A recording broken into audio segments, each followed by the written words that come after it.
Olá, meu amigo, minha amiga, mais um episódio no Topo Podcast, o seu episódio do empreendedorismo, das boas práticas, dos bons exemplos e episódio histórico, né? Episódio 99, batendo aí na casa do centenário e só temos a agradecer a todos por essa jornada. Nós nem imaginávamos chegar até esse ponto e muito menos estarmos no estúdio novo que nós estamos, né? Recentemente inaugurado. Você que nos acompanha já pôde perceber, e você que está chegando agora, seja bem-vindo também nessa estrutura diferenciada e chegando nessa data mágica aí, né? Nossa, 99 episódios, realmente é um orgulho muito grande, e você vai perceber que hoje, inclusive, é para lá de especial, literalmente falando. Nós vamos sair do nosso circuito, daquilo que a gente está convencionalmente aí fazendo todos os episódios, trazendo convidados, pessoas do segmento, da área do qual você mais gosta, para podermos fazer essa surpresa tão especial e, acima de tudo, acho que justa, né, em relação à nossa audiência e também para conosco aí, enquanto apresentadores. É isso, Edinho, tudo bem? É isso aí, Mazinho. Olá a todos os nossos seguidores. É um prazer estar aqui novamente, mais um episódio. E, de fato, um episódio especial, né? Atendendo a pedidos. Muitos da nossa audiência perguntam aonde vocês se conheceram, o que vocês fazem da vida, porque eles gostam de acompanhar o nosso programa. Então, hoje começa uma série especial. Serão 3 episódios especiais, no qual você conhecerá muito mais da nossa equipe. Primeiro, agradecer, né, os patrocinadores que possibilitam a gente estar aqui, a cada dia fazendo essa gravação de conteúdo gratuito para você. A Econova, Inteligência e Processos Químicos. A Econova faz toda a etapa de processos e produtos para quem tem indústria têxtil. Então, siga eles no Instagram, que eles têm muito a contribuir para a sua indústria, @Econova Química. E também está conosco a BML Patologia, diagnósticos precisos com experiência, agilidade e confiança. Siga no Instagram, @BML Patologia. Lembrar nossas redes sociais, principalmente nosso Instagram, né, @NoTopoOficial, o YouTube, podcast, procura lá No Topo, nos ouça em todas as plataformas de áudio e também de vídeo. É isso, né, Mazinho? Quem está conosco aí hoje? Olha, para nós é de fato muito especial, não é simples, né? A gente proceder o que nós vamos fazer aqui hoje, porque é evidente que a gente sempre se prepara para estar com um convidado, com uma pessoa que, evidente, vem aqui para preencher o nosso objetivo principal, que é trazer a você práticas de empreendedorismo nas mais diversas áreas. Mas hoje é um episódio realmente, eu diria assim, atípico, porque nós vamos praticar o intraempreendedorismo. Não vamos deixar de praticar o nosso tema principal, mas, acima de tudo, vamos, inclusive, e aí a audiência vem ao longo dos tempos questionando, perguntando, como o Edinho bem colocou, e nós vamos hoje matar toda essa curiosidade, entrar um pouco mais na intimidade, entender exatamente o contexto, porque essa é a grande dúvida de muitas pessoas, né? Como é que realmente nós chegamos até aqui? Como é que realmente nós nos conhecemos? O Edinho foi muito bem, só estou aqui reforçando porque não param de chegar perguntas nesse sentido. E as pessoas, quando nos abordam, entre amigos, enfim, cada um tem o seu circuito de amigos e as pessoas vão realmente perguntando e querendo saber mais. Então, hoje é o dia para deixarmos aqui registrado e com muito carinho, eu diria assim, até com uma certa emoção, estar aqui entrevistando, então, hoje nosso parceiro, nosso operador, apresentador, ele também cuida de toda a nossa parte técnica, que é o Silvio Gonçalves Júnior, nosso querido Sheila. Sheila, agora, enquanto entrevistado hoje aqui nesse episódio especial, seja muito bem-vindo. É isso aí, obrigado, rapazes, que prazer, né? Sempre tô do outro lado da operação, né? Mas que prazer estar aqui com vocês, podendo iniciar, né? Dar o pontapé inicial nessa sequência de episódios especiais que a gente está produzindo agora, né? Essa sequência aí do centenário do No Topo, do 100º episódio do No Topo, que, como tu bem disseste no início, né? A gente não imaginava chegar até aqui, mas estamos extremamente felizes de chegar e saber que aqui pode ser mais um ponto de partida para a gente atingir aí o 200, o 300, o 400, né? Então, estou muito feliz de estar aqui iniciando essa trinca aí de episódios especiais. O Sheila, que é o mais novo entre nós, é exatamente o... e aí nós temos um formato diferente, né, Sheila? 3 apresentadores. Sim. Ao mesmo tempo, é muito difícil ver isso. Você vê no máximo 2, nós somos em 3, e acho que isso é o diferencial mas muito significativo da nossa estrutura. Mas eu queria começar bem do início mesmo, assim. Nascido em 12 de maio de 1993. 30 anos completados esse ano. É isso aí, 30 anos aí de trajetória. Como dizem os cariocas, nascido e criado em Luiz Alves. Então, sou natural de Luiz Alves, nascido lá no Hospital Municipal de Luiz Alves, pelas mãos do Dr. Gilberto, que é um ícone da cidade lá, né? O Dr. Gilberto está lá até hoje. 30 anos, uma história bem curta, né? Mas a gente já está aí, já trilhou vários caminhos, né? Eu brinco com a minha esposa que eu já tentei várias coisas, já fiz várias, foquei em algumas porque eram fundamentais para o meu desenvolvimento, para minha carreira, mas já fiz várias coisas. Já a minha carreira atual, já tentei ser músico, já estou no podcast, enfim. Estou empreendendo junto com vocês aqui com um podcast que acaba sendo uma empresa também. Então, eu estou sempre tentando várias coisas, né? E para 30 anos, eu acho que eu já fiz bastante coisa até agora, né? Então, vamos abordar essas tuas situações em especial aí, que eu acho que muita gente sequer conhece muita dessas coisas, mas eu queria exatamente pegar dessa parte da infância. O que você imaginava quando criança? O que você queria ser quando crescesse? Cara, de muito cedo, eu venho de uma família, a família da minha mãe, que foi a família que eu cresci, é uma família com muitos músicos. Até hoje eu tenho primos que vivem da música.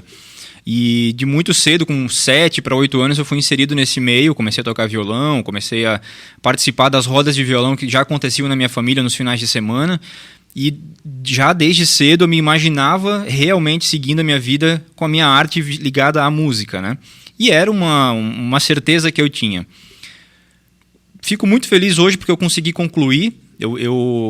O Edinho já participou junto nessa brincadeira aí, nessa atividade, mas fico muito feliz hoje porque eu consegui concluir esse sonho que eu tinha quando criança. Eu consegui ser músico durante um período, foi aproximadamente aí quase 10 anos. Eu consegui ter uma banda de rock, que era o que eu gostava, consegui tocar em banda com amigos, consegui ser um músico de outras bandas, que também que desenvolveu a minha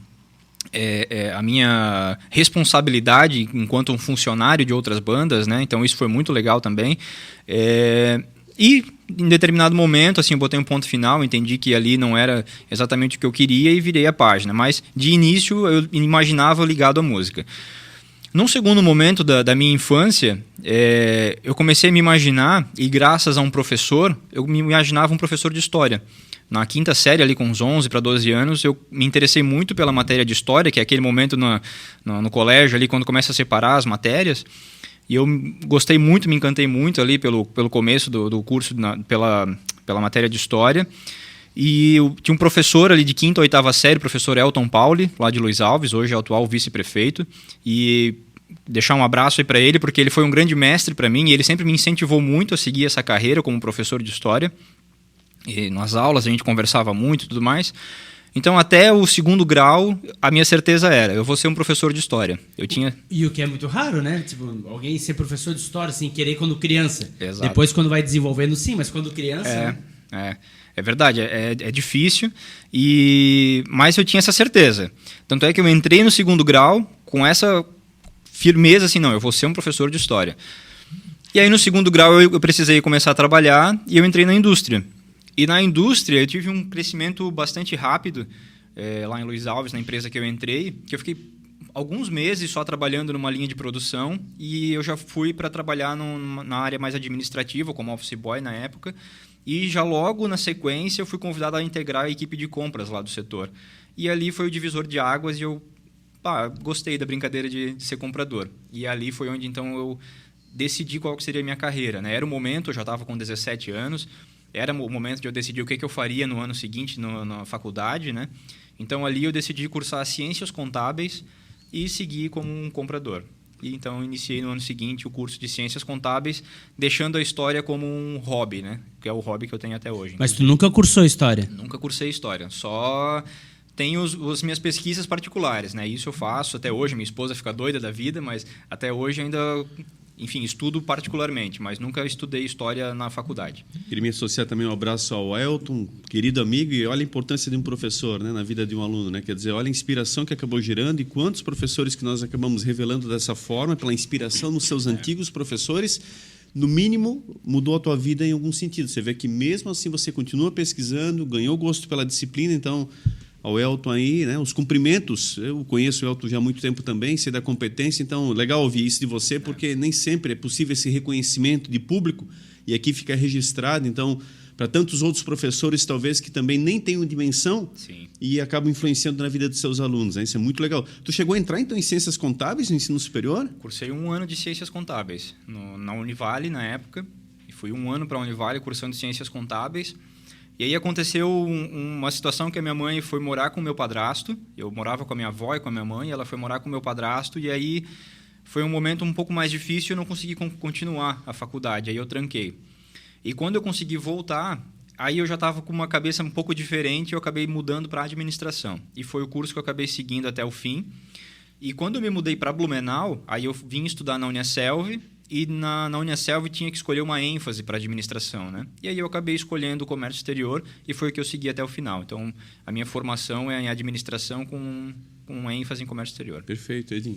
Só eu ia comentar que muita gente pergunta por que vem tanta gente de Luiz Alves no nosso podcast? E aí está um pouco da resposta. Né? O Sheila natural de Luiz Alves, criado em Luiz Alves, e que tem todo o conhecimento da cidade. E a gente teve muitos episódios legais de Luiz Alves, né? E muitos por indicação tua, né? Da tua história, enfim, tu foi convivendo e Sim. Hoje são pessoas que empreendem com sucesso e a gente conseguiu contar a história aqui, né? Isso aí, e todos os amigos, inclusive, que de criança a gente brincava junto, frequentava a casa um do outro, e hoje fico muito feliz de ver que todos têm empreendimentos, citando todos, né? O Jonathan, a Taline, o Darleno, todos com empreendimentos, o próprio William, né? Empreendimentos grandes que estão lá de vento em popa e que a gente cresceu junto, né? Brincando na casa um do outro. Isso é interessante, né? Porque como o tempo passa rápido, né? Até ontem vocês eram crianças, como nós todos, enfim. E já parasse para pensar que hoje essa galera está meio que comandando a cidade devagarinho, tá ali. O próprio prefeito é jovem. Então, as pessoas vão envelhecendo, que eram suas referências lá Sim. na cidade, porque, vamos lá, Luiz Alves ainda tem muito disso, das pessoas realmente se conhecerem, né? Sim. Ainda tem essa característica. Então, as pessoas que vocês tinham como referência já estão mais velhas e hoje os teus amigos, as pessoas de tua referência, devagarinho estão ocupando postos importantes dentro da cidade, né?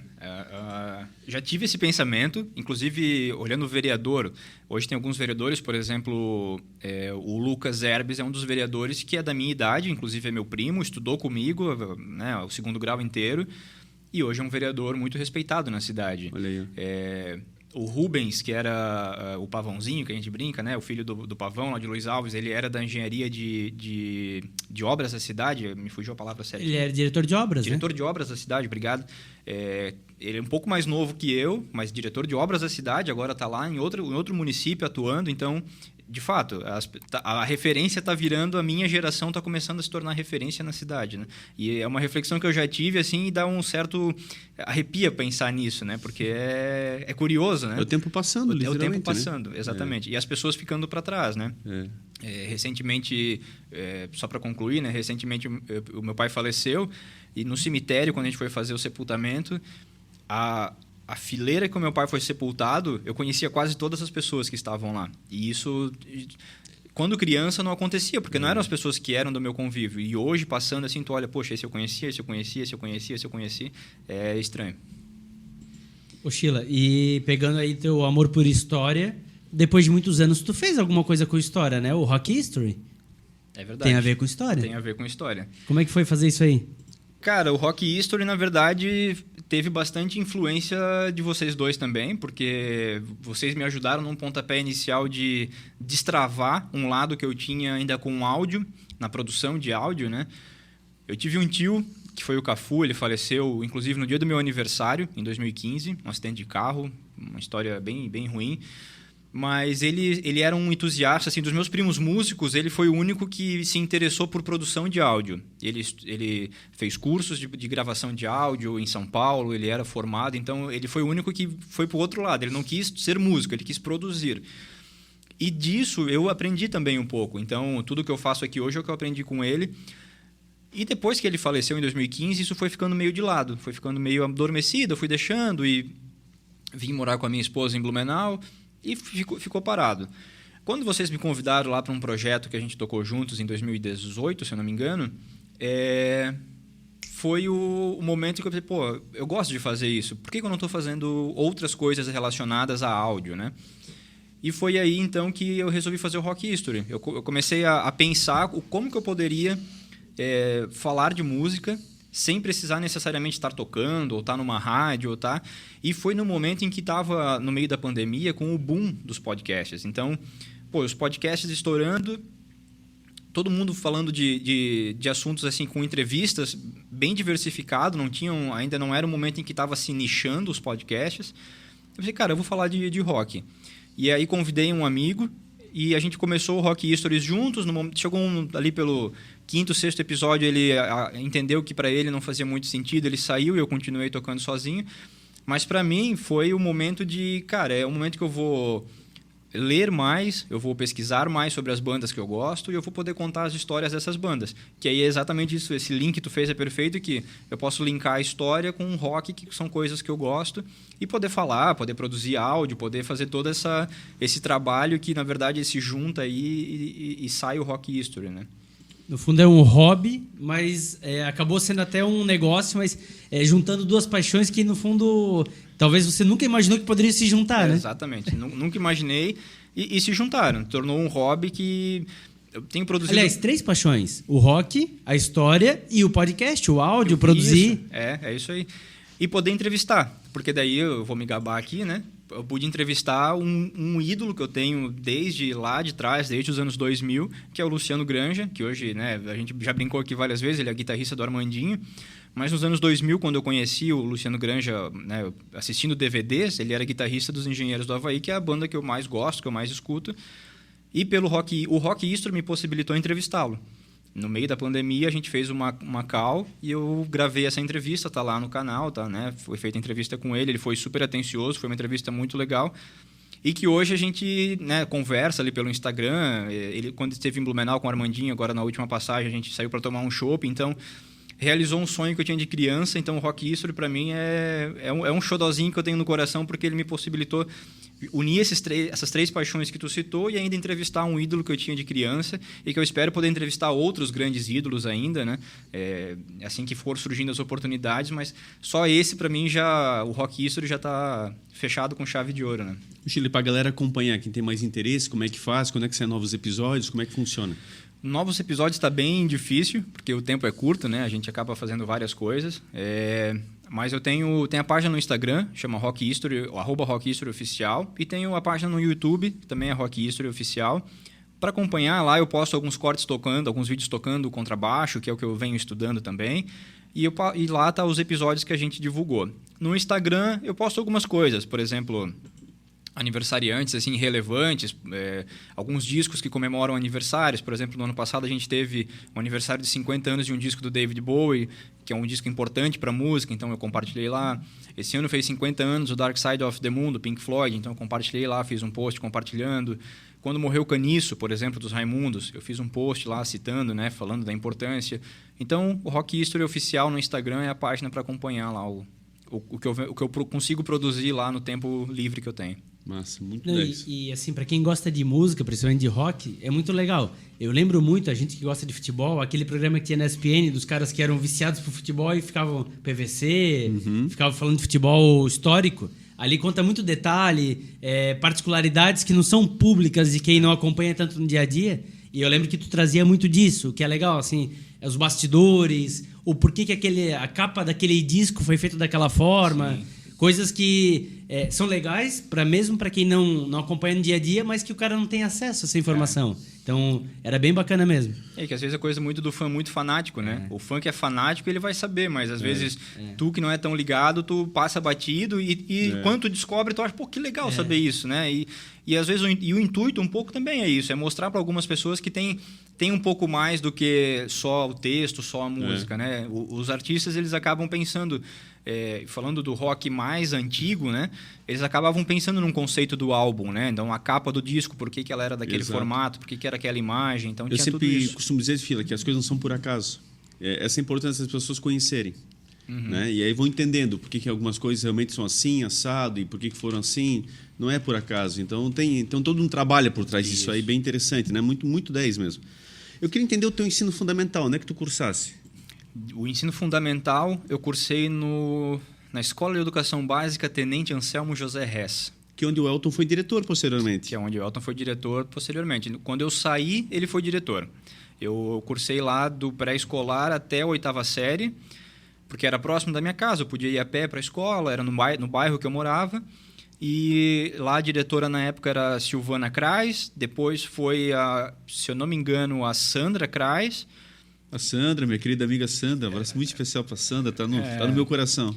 E aí, quando eu saio, na 8ª série que eu fui daí pro fazer o segundo grau num outro colégio, porque esse colégio não tinha o segundo grau. Aí o Elton virou diretor lá. Então o Elton foi diretor lá no... E aí você vai para o João Gaia, que é a maior escola de Luiz Alves, né? Que é o maior colégio de Luiz Alves, é isso aí. Aí eu cursei todo o meu segundo grau no João Gaia. E aí esse período do João Gaia, basicamente, ele inicia ali em 2008. Tu entras no ensino médio. Eu entro no ensino médio em 2008, isso aí. Em 2008 e concluo em 2010.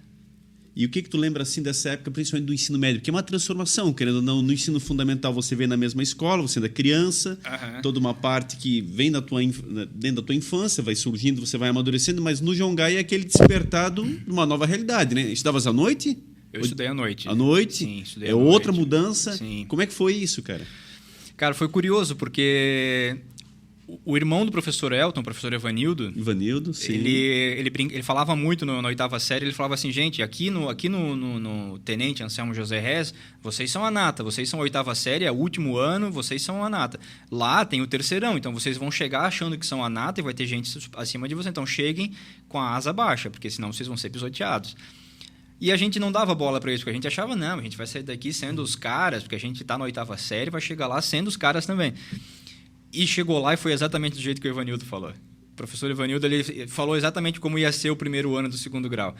E, assim, não foi um período difícil, foi um período, assim, de bastante aprendizado, porque a gente teve que começou a entender como que funciona a vida, né? Não adianta querer chegar num lugar se achando, porque tu precisa entender o teu lugar naquele local. Mas foi um momento assim que a gente começou a conhecer... Eu, por exemplo, comecei a conhecer outras pessoas, porque eu vivia muito, minha família não tinha carro, minha família era mais simples, era mais humilde. Eu vivia muito ali no bairro Vila do Salto. Então, a minha vida era naquela redondeza. Os bairros Braço Elza, Alto Canoas, Alto Máximo, Serafim. Eu não tinha muito conhecimento de como que funcionava, quem eram as pessoas que moravam lá. E quando eu fui estudar no João Gaia vinha gente de todos os bairros. Então, vinha ônibus de todos os bairros. E ali eu comecei a conhecer as pessoas e conhecer até um pouco mais da cultura das pessoas dos outros bairros. O pessoal que era mais do interior, que os pais trabalhavam com agricultura, com bananal, com canavial, com plantação de hortifruti, enfim. Teve todo esse impacto também social, até de conhecer as pessoas que falavam, talvez, puxando o R, que na Vila do Salto não é tão comum, mas no interior a gente já vê as pessoas que puxam um pouco mais o R por ter uma cultura um pouco mais italiana. Uhum. E tem desses choques de cultura, né? E aí a gente ali com 15, 16 anos começa a perceber isso, coisas que eu não via até os 14 anos lá no bairro que eu morava. E foi um momento em que a gente foi descobrindo várias coisas, né? Foi descobrindo, além dos prazeres de estar fora do colégio, porque estudar à noite a gente dava uma matada também, né? A gente dava uma pulada no muro, ia tomar uma cerveja fora. Coisas que a gente sabe que não são permitidas, mas que naquela idade era muito comum ir na onda do amigo um pouquinho mais velho. Então a gente fazia muita amizade com o pessoal mais velho porque achava legal o que o pessoal mais velho estava fazendo, né? E lá no João Gaia tinha uma particularidade, tinham muitos repetentes. Talvez isso seja comum nos colégios no Brasil, mas tinham muitos repetentes, inclusive no primeiro ano, que era o ano né, quando eu fui estudar no João Gaia. E era uma turma assim que já estava cansada de ser repetente. Era uma turma que eles já estavam repetindo pela terceira vez. E eles já não aguentavam mais. Então, eles queriam estudar. E que é uma coisa curiosa, porque geralmente o repetente ele já não está mais nem aí, ele só quer ir na onda se o professor vai passar ele para ver se ele sai do colégio logo. E no primeiro ano eu lembro de três repetentes assim que são meus amigos até hoje e que eles falam, cara, eu não estou afim de ir no boteco, eu estou afim de me concentrar aqui porque eu quero sair do primeiro ano, eu não aguento mais ficar no primeiro ano. Então também dá um choque de realidade assim, né? Porque tu vê, cara, realmente não faz sentido ficar no primeiro ano. E, inclusive são pesadelos que hoje em dia eu ainda tenho. E às vezes eu sonho que eu voltei para o primeiro ano. E eu acordo meio... Meu Deus, no primeiro ano não. Já passei isso, né? Eu já tô... Era meio que uma barreira, o primeiro ano, no caso, deu um temor por toda essa história que tu percebesse ali. Deu uma... Foi isso, assim, parece que criou uma barreira, assim. E eu não sei se criou uma barreira, talvez, que eu tenho que ir num psicólogo, sei lá, entender o que é essa barreira, né? Mas parece que em momentos assim que eu tô mais tenso, os momentos que eu tô mais nervoso, geralmente eu tenho esses sonhos, que eu tô e geralmente é no João Gaia, tô no João Gaia no primeiro ano. Olha só. E eu chego lá barbudo, né? Sou eu. Com o Guto no colo. Com o Guto no colo. Veio com o Simpson, assim, né, cara? Já sabe o que eles vão fazer, né? Aniversário dele, vão decorar aqui tudo igual uma sala de aula. Primeiro ano. Passar o primeiro ano. Halloween. Ele abrindo a porta, seu desespero. Interessante isso, né, cara? É muito interessante, né? Tu vê? Passa-se os anos e tu tens essa lembrança na memória. Tem essa lembrança. Quando dá alguma coisa que te deixa uma situação mais difícil, tu vem nesse tipo de lembrança. Eu costumo ter esse tipo de pesadelo, pesadelo, né? Porque Sim. eu acordo assustado, então é pesadelo. Mas passasse bem do primeiro ano? Cara, então, o primeiro ano não. Entendeu porque é um pesadelo? Não é. É ruim.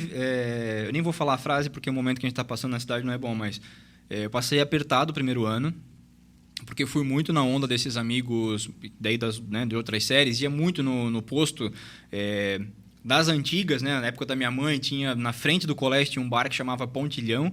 Esse bar na minha época já não existia mais, então a gente ia até um posto de gasolina um pouco mais para frente para tomar cerveja, e eu ia muito com os meus amigos lá. Então eu iria pegar exame em 2 matérias. Geografia era uma delas, com geografia e língua portuguesa. Eram as 2 matérias que eu ia pegar exame. E foi um ano que, né, aconteceu aquelas tragédias lá de 2008, então acabou que... Era por pouco, não era por muitos pontos, era por 1 ou 2 pontos. E acabou sendo... Eles reduziram a média naquele ano e aí eu passei assim... Né, fui junto, só passei. E os outros 2 anos, aí o segundo ano fui bem, e o terceirão eu participava muito ativamente do pessoal que organizou o baile de formatura e tudo mais, e ali eu também me perdi um pouco, porque daí eu me achava mais importante do que eu realmente era. E também foi um tapa na cara, porque naquele ano... É importante, é legal falar também, porque assim, daí parece que eu sempre fui um mau aluno, mas eu nunca fui um mau aluno, eu sempre fui um bom aluno, sempre tive notas muito boas, até a 8ª série. No segundo grau é que eu me perdi muito em relação de amizades, não que os meus amigos também todos são ruins, mas algumas amizades, algumas cervejinhas a mais, algumas coisas assim. Então é estranho, mas ali foi um momento em que eu realmente fui fraco em alguns pontos e eu me perdi. Então, no segundo ano eu passei normal, assim, sem pegar exame nem nada. E o terceirão eu peguei exame em todas as matérias. Eu passei em Educação Física e História, para ter ideia. Caralho. História, né? Porque era o que eu gostava, então eu não tinha problema nenhum com História. E Educação Física... Minto. Educação Física e História e Química e Física. Foram as 4 matérias que eu passei. As outras eu peguei exame em todas. Então eu fiquei ainda, depois do que encerraram as aulas, praticamente 2 semanas indo no colégio fazer prova de exame. Foi horrível, assim. Eu tava com muito medo de não me formar. Caramba. Muito medo. E a minha mãe, louca da vida em casa, porque imagina, o primeiro filho, né? Eu sou o filho mais velho, às vésperas de se formar, pegar exame das 9... E organizando a formatura? Organizando a formatura junto com a equipe ali, né? Roupa alugada, o baile pago, a viagem da turma paga... Cara, eu tinha que me formar, não tinha outra saída, né? E aí, minha mãe extremamente brava, e aí também dei um gás ali, estudei, consegui passar e foi. Isso é complexo, cara. Essa é a viagem do Super Sheila, que tinha o... Essa é a viagem do Super Sheila, que inclusive foi uma ideia do Luiz Henrique, que eu vi que ele mandou perguntas aí depois. Foi uma ideia dele. O pessoal, o que era o Super Sheila, né? Eu tenho uma peculiaridade que eu sou um pouco peludo demais. Sou meio Tony Ramos, assim. O que o Luiz deu a ideia? De depilar o meu peito e fazer igual do Superman. Caraca. Deixar só de pelos, assim, o triângulo e o S no peito de Silvia. E aí eu fui pra Floripa, na nossa viagem lá do segundo grau, com aquilo no peito, todo depilado e só de pelos aqui no meio. Caraca, na edição depois eu vou ver se eu encontro uma foto e eu boto aí pra galera ver como é que era. Muito bom. Ô Sheila, e aí, tu tava no ensino médio quando começou a trabalhar ainda ou começou depois? Como é que foi isso? Não, eu comecei antes, na verdade. Eu comecei em 2007, na 8ª série. Eu fazia caixinha de banana. Lá numa empresinha de Luiz Alves, lá na empresa do seu Gelásio Schmidt, que depois foi vereador em Luiz Alves. Mas ele tinha... E que é comum em Luiz Alves, né? As crianças começaram a fazer caixa de banana. É, muito comum. E na época o meu salário era R$600. Nossa, eu estava feliz da vida. Porque o salário mínimo na época era 400 e alguma coisa. Caraca, então eu ganhava bem. Era por produção, lógico, então eu tinha que produzir, mas ganhava muito bem. E depois, quando eu tive carteira assinada na indústria, o meu salário era 512, que era o mínimo na época, e tinha os descontos dos impostos ainda. Então eu já ganhava menos. E aí eu comecei a ficar, porra, como assim? Por produção eu ganhava tão bem, né? Agora eu tô ganhando o mínimo e ainda tem descontos, né? Mas o meu primeiro emprego foi com 14 anos nessa produção de caixinhas de banana. Aquelas caixinhas de madeira, é isso? Aquelas caixinhas de madeira. Uhum. Eu fazia parte de laterais da caixinha. Era bem distribuído. Um fazia lateral, o outro fazia a cabeceira, que chamava, o outro fazia a tampa. Fordismo, literalmente. Fordismo, isso. O outro pregava todas as partes juntas e eu fazia... Ela tem umas gretas assim, né? Isso, ela é vazada, né? As duas tabinhas. E até me corrige, mas assim, as exportações, o Luiz Alves exporta muita banana. Sim. As exportações exigem esse tipo de embalagem. Assim, tem que ser... Não pode ser um outro tipo de... Não, é a caixa. Então, tem uma produção muito grande. Tem várias fábricas talvez de caixa. Para ventilar o produto, né? Para conservá-lo mais tempo, né? Pode ser. Não sei o detalhe, não sei bem no mas detalhe, mas é isso mesmo. Interessante. E todas seguem o mesmo padrão. É exatamente assim. Então, é muito comum, se tu faz caixinha no Gelásio, por exemplo, o Beto lá vai pagar um pouquinho mais, vai pagar 1 centavo a mais na produção. O pessoal ia lá para... Beto, Gelásio, pelo amor de Deus, estou usando de exemplo aqui, né? Mas trocavam de empresa porque pagavam 1 centavinho a mais na produção, entende? E o que foi começar a trabalhar? Cara... Foi no começo, assim, eu vou te falar difícil, porque eu fui criado pela avó. Minha mãe e minha avó juntas, né? E neto criado pela avó é neto criado com regalias, né? É neto criado com roupinha lavada, passada, comidinha feita, que é um doce a avó faz, né? Então, eu tinha uma vida... parece que não tem hoje, né? Mas era uma vida muito boa. Era uma vida excelente, era uma vida de mordomia. Para uma família simples. Então, eu tinha tudo do bom e do melhor. E começar a trabalhar, eu comecei a... Além de sair daquela zona de conforto, que eu ia para o colégio de manhã, na 8ª série, e à tarde eu ia trabalhar, começou então, peraí, tu tá ganhando R$600, então toma uma continha de energia aqui para tu pagar agora. Então, comecei a ter responsabilidade também. E no começo foi difícil para mim assumir essa responsabilidade. Eu tive um pouco de resistência, assim, de entender, não, mas esse dinheiro é meu. E não compreendia que era um dinheiro que poderia ser da família para melhorar a estrutura da família, entende? Que é algo que eu quero ensinar para o meu filho, que não, é nosso, vamos trabalhar juntos, né? Uhum. Mas na época eu tive muito essa resistência e eu acho que talvez eu poderia ter ajudado muito mais do que eu ajudei. E me arrependo muito disso, por isso que eu quero ensinar esse tipo de valor para o meu filho desde muito cedo, porque... Na época, assim, eu peguei uma conta de energia bravo para pagar e pagava bravo. E foi uma das contas que eu paguei, assim, até sair da casa da minha avó com 23 anos. Mas representou, hoje olhando para trás, assim, representou isso. A começar a criar responsabilidades. E entender que eu precisava realmente fazer para receber. Então, eu ia lá, trabalhava, recebia, mas eu tinha algumas obrigações a cumprir também. Então... Aquele salário todo que eu recebia não era só para mim, né? Eu precisava primeiro cumprir com as minhas obrigações ali financeiras. Aí eu comecei eu gostava de música, fui lá comprei uma guitarra. No mês seguinte fui lá comprei um contrabaixo. No mês seguinte fui lá comprei uma caixa de som. No mês seguinte faltou dinheiro para pagar as prestações. E aí, como é que faz? Aí não tinha o que fazer. Aí vende a guitarra, aí vende a caixa de som, aí entende? Aprende na dor. Aprende na dor, exatamente. Então, foi isso. Foi o senso de responsabilidade, foi o principal nesse pontapé inicial, porque eu vinha de uma vida bem nesse sentido, do criado por vó, né? Criado por vó, tem sempre do bom e do melhor, né? E nessa época aí você começa a despertar para essa questão da independência? Você já muito jovem pensava, daqui a pouco eu vou morar sozinho, eu vou sair. Como é que funcionava a tua cabeça nesse sentido? Pensava. Eu já pensava, sim, em morar sozinho.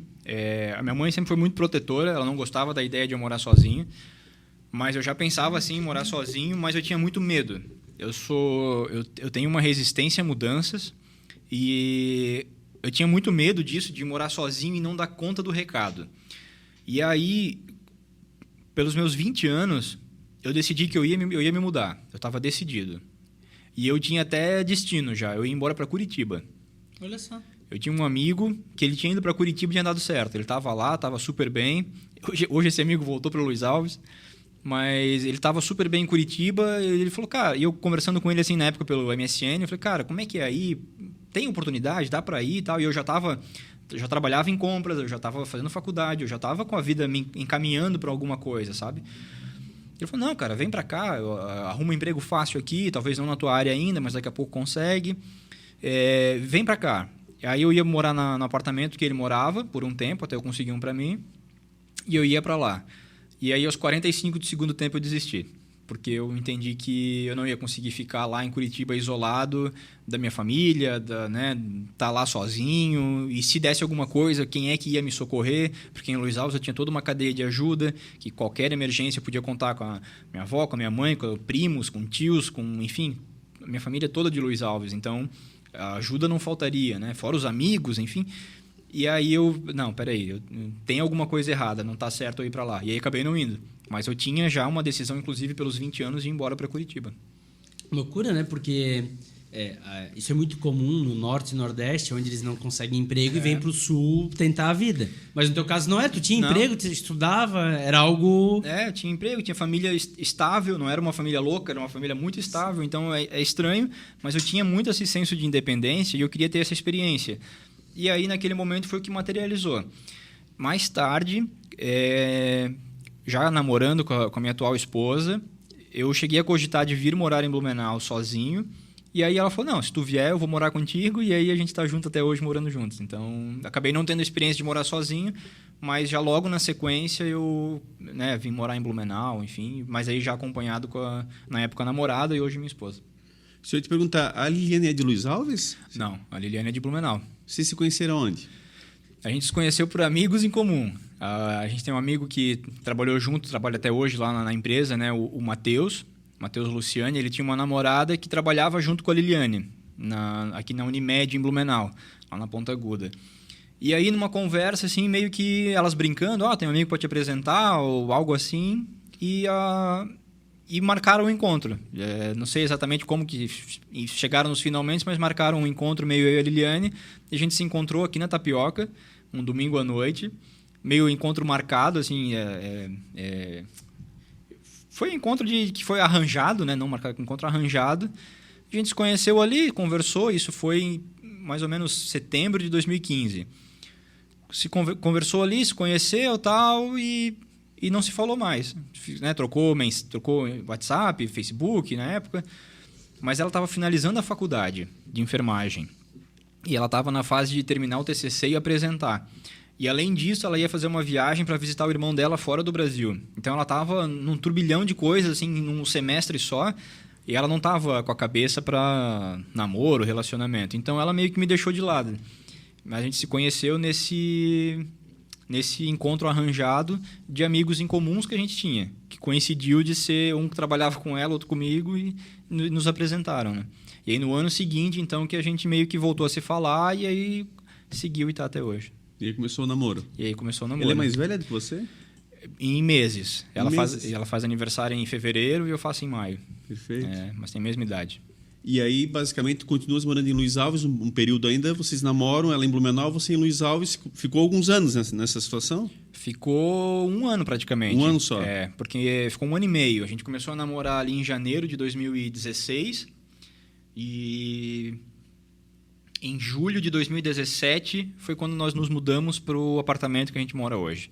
Então, deu um ano e meio de namoro, cada um morando com seus pais ainda, eu em Luiz Alves e ela aqui, nesse indo e vindo. Ela ia para Luiz Alves como dava, com o Rainha, o Edinho deu carona algumas vezes, tinha uns outros amigos que iam para lá também e davam carona para ela. Eu vinha para cá também com bastante frequência. Eu tenho o meu cunhado que mora aqui, que ia visitar a minha irmã na época, também dava carona. Um ano e meio nesse vai e vem, até que a gente foi morar juntos. E o que mais para ti foi diferente de sair de Luiz Alves e morar em Blumenau? O mais diferente... acordar cedo. Distância. Acordar cedo é brabo para mim. Eu já conversei com uma colega que ela é meio... Ela lê mapa astral, assim, ela tem uma viagem assim, e ela fala que está muito relacionado ao horário que eu nasci. Eu nasci 21h45. E eu sou muito noturno. A Liliane é matutina, ela nasceu de manhã. E eu sou muito noturno. Para mim, as coisas funcionam à noite. Então, cara, para mim, tudo é melhor à noite.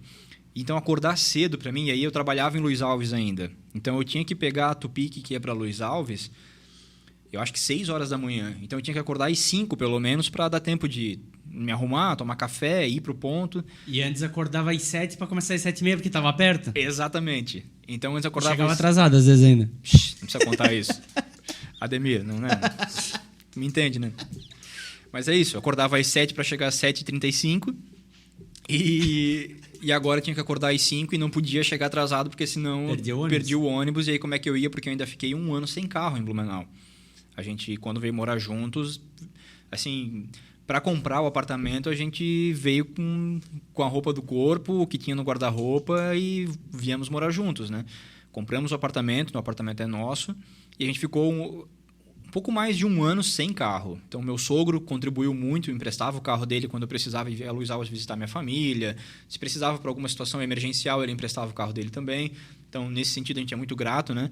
Mas a gente ficou 1 ano sem carro. Então, eu não podia perder a Tupi que ia para Luiz Alves de manhã para trabalhar, porque ainda não tinha flexibilidade de um home office, então não tinha computador para trabalhar em casa.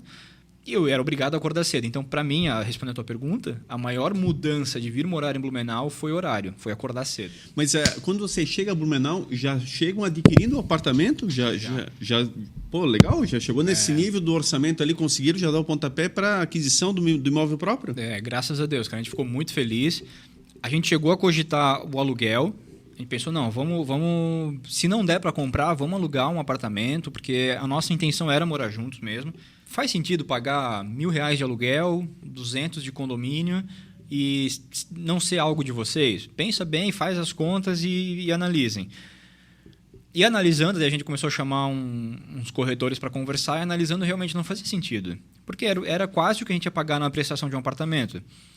A gente pagou de início um pouquinho mais, porque a gente não conseguiu entrar, por exemplo, no Minha Casa Minha Vida, no financiamento pela Caixa, porque a renda já era um pouquinho maior do que o plano pedia. Mas a gente conseguiu pela Caixa Econômica uma taxa de juros bem legal, bem próxima do Minha Casa Minha Vida, inclusive. E deu certo, a gente conseguiu usar a FGTS dos dois. Então, hoje o apartamento, por exemplo, está no nome dos dois, porque usou a FGTS dos dois. Os dois conseguiram dar um dinheiro de entrada. A gente ficou uns 8 meses nos planejando para a compra do apartamento. Então, em 8 meses, a gente conseguiu juntar um bom dinheiro, os dois juntos, né? E tudo isso fez uma diferença enorme. Então, aí ficar sem carro, aí não tinha mais despesa de carro, aí, enfim, a gente conseguiu e na ocasião a gente encontrou um apartamento perfeito, que é o que a gente mora hoje. Então, casou muito bem e fez total sentido comparando com o aluguel na época, né? Na época a gente conseguiu comprar pela taxa de juros tá boa, né? E a gente ter conseguido juntar um dinheiro legal e também poder ter, na época, conseguido usar o FGTS na entrada. Isso também fez uma boa diferença. Em relação ao local, bairro da Velha, né? Uma outra realidade, essa mudança de cultura, de localidade, novos vizinhos, fluxo do bairro para onde você morava em Luiz Alves, para onde você passou a morar. Como é que foi o dia a dia, o início? Olha, o bairro... O mais difícil foi ver fluxo de ônibus todo dia, eu acho. Porque em Luiz Alves eu via o ônibus do colégio passando. Um de manhã, aí voltava meio-dia, passava 1 da tarde e outro às 6 da tarde. Lembrar que Luiz Alves não tem transporte coletivo até hoje, né? Não tem até hoje. Tem só o transporte escolar. Então, eram os ônibus que a gente via passar, era o escolar. E eu moro do lado do terminal ali da Velha, né? Na José Reuter. Então, fluxo de ônibus constante.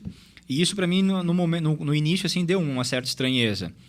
Mas o bairro, e lógico, eu estava num bairro que eu não conhecia ninguém. Então, em Luiz Alves, o bairro que eu morava, eu andava com a mão assim já, para ir cumprimentando todo mundo, né? Porque conhecia todo mundo. Mas o bairro muito, muito parecido com o centro ali de Luiz Alves, a Vila do Salto. Assim, é um bairro muito aconchegante, é um bairro... Ele parece até um bairro mais interior, assim, porque lá eu moro na Velha Central, né? Então, ele é um bairro que a lotérica, tu chega, as pessoas te cumprimentam... Não, é diferente, às vezes, por exemplo, na lotérica no Angelone. Às vezes que eu fui, assim, é meio frio o relacionamento. Tu entra, ninguém te olha, ninguém te cumprimenta, porque parece uma lotérica mais de passagem. Não são pessoas do bairro que estão indo ali, né? Enquanto a lotérica lá da Velha, não, é uma lotérica de bairro. Então, as pessoas cumprimentam, porque elas sabem que no mês seguinte elas vão lá pagar a conta de novo e elas vão te ver lá de novo, né?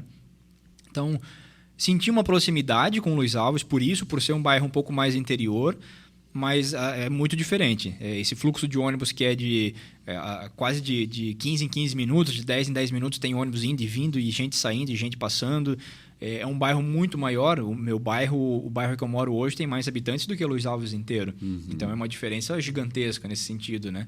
Então é um fluxo de pessoas muito maior do que tem na cidade, né? E fora isso, a própria mudança em relação a estar numa cidade maior, o que para ti mudou na tua vida? O que tu percebeste? Ganhos, percas, enfim, o fluxo próprio de Blumenau, diferentemente do Luiz Alves? Cara, eu me apaixonei. Eu sempre sonhei em morar numa cidade grande e eu sempre gostei muito de Blumenau. Eu citei antes, né? Eu pensei em ir para Curitiba porque eu sempre gostei muito de Curitiba também. Até hoje, adoro Curitiba. Mas Blumenau, assim, é uma cidade que sempre morou no meu coração e eu sempre gostei muito. E quando eu comecei a vir para cá com frequência, eu pulei essa parte, mas ali com uns 17 anos eu comprei uma CG 99 vermelha. Então eu vinha muito para Blumenau com a minha CGzinha. E Blumenau, assim, eu vinha no shopping, eu vinha na Oktober, eu vinha muito para Blumenau e sempre morou no meu coração essa cidade. Eu já citei num outro episódio que a gente gravou, não lembro agora com quem, mas eu lembro da maratona de Blumenau, que tinha propaganda e que mostrava aqui filmava exatamente ali na 15 pelo Castelinho da Havan e tocava uma música clássica, as pessoas correndo, e aquilo me arrepiava quando eu era criança, que eu não fazia ideia do que era, do porquê que era aquilo. Então, aquela música clássica de maratona, né? De maratona, isso. Então, Blumenau sempre morou no meu coração nesse sentido, sempre tive um carinho pro Blumenau. E vir morar para cá foi quase a realização de um sonho, porque eu gosto muito daqui, eu me sinto muito bem aqui. E eu até brinco com as pessoas, eu gosto do trânsito, eu gosto da cidade, eu gosto de estar parado na sinaleira, eu gosto de olhar para cima e ver um prédio, eu gosto, sabe, desse fluxo de cidade grande. Eu amo Luiz Alves, eu adoro ir para lá, meus amigos estão todos lá, né? Mas Blumenau, cidade grande, para mim foi assim, uma mudança da água para o vinho, mas foi uma mudança muito gostosa, porque era o que eu queria, era algo que eu almejava, era me mudar para uma cidade grande. Então foi a realização praticamente de um sonho, né? Vir morar aqui, que aí eu tô no bairro que acontece o Oktoberfest, é o bairro que gera um fluxo de pessoas, é a cidade, a capital da cerveja hoje, que aconteceu aí depois que eu vim morar aqui, né? Então, que sempre teve, né, nas entrelinhas, mas agora é oficial. Então, para mim, eu tô no paraíso aqui. Maravilha, Edinho. A gente abriu uma caixinha de perguntas, né, para a audiência perguntar o que gostaria de saber da gente. Vieram várias perguntas. Lembrar que esse quadro está disponível para você que queira patrociná-lo, né? Mande uma mensagem lá no nosso Instagram, @notopooficial, e aí a gente tem um Media Kit que cabe aí no seu bolso para você colar aí conosco. Vieram várias perguntas e eu vou...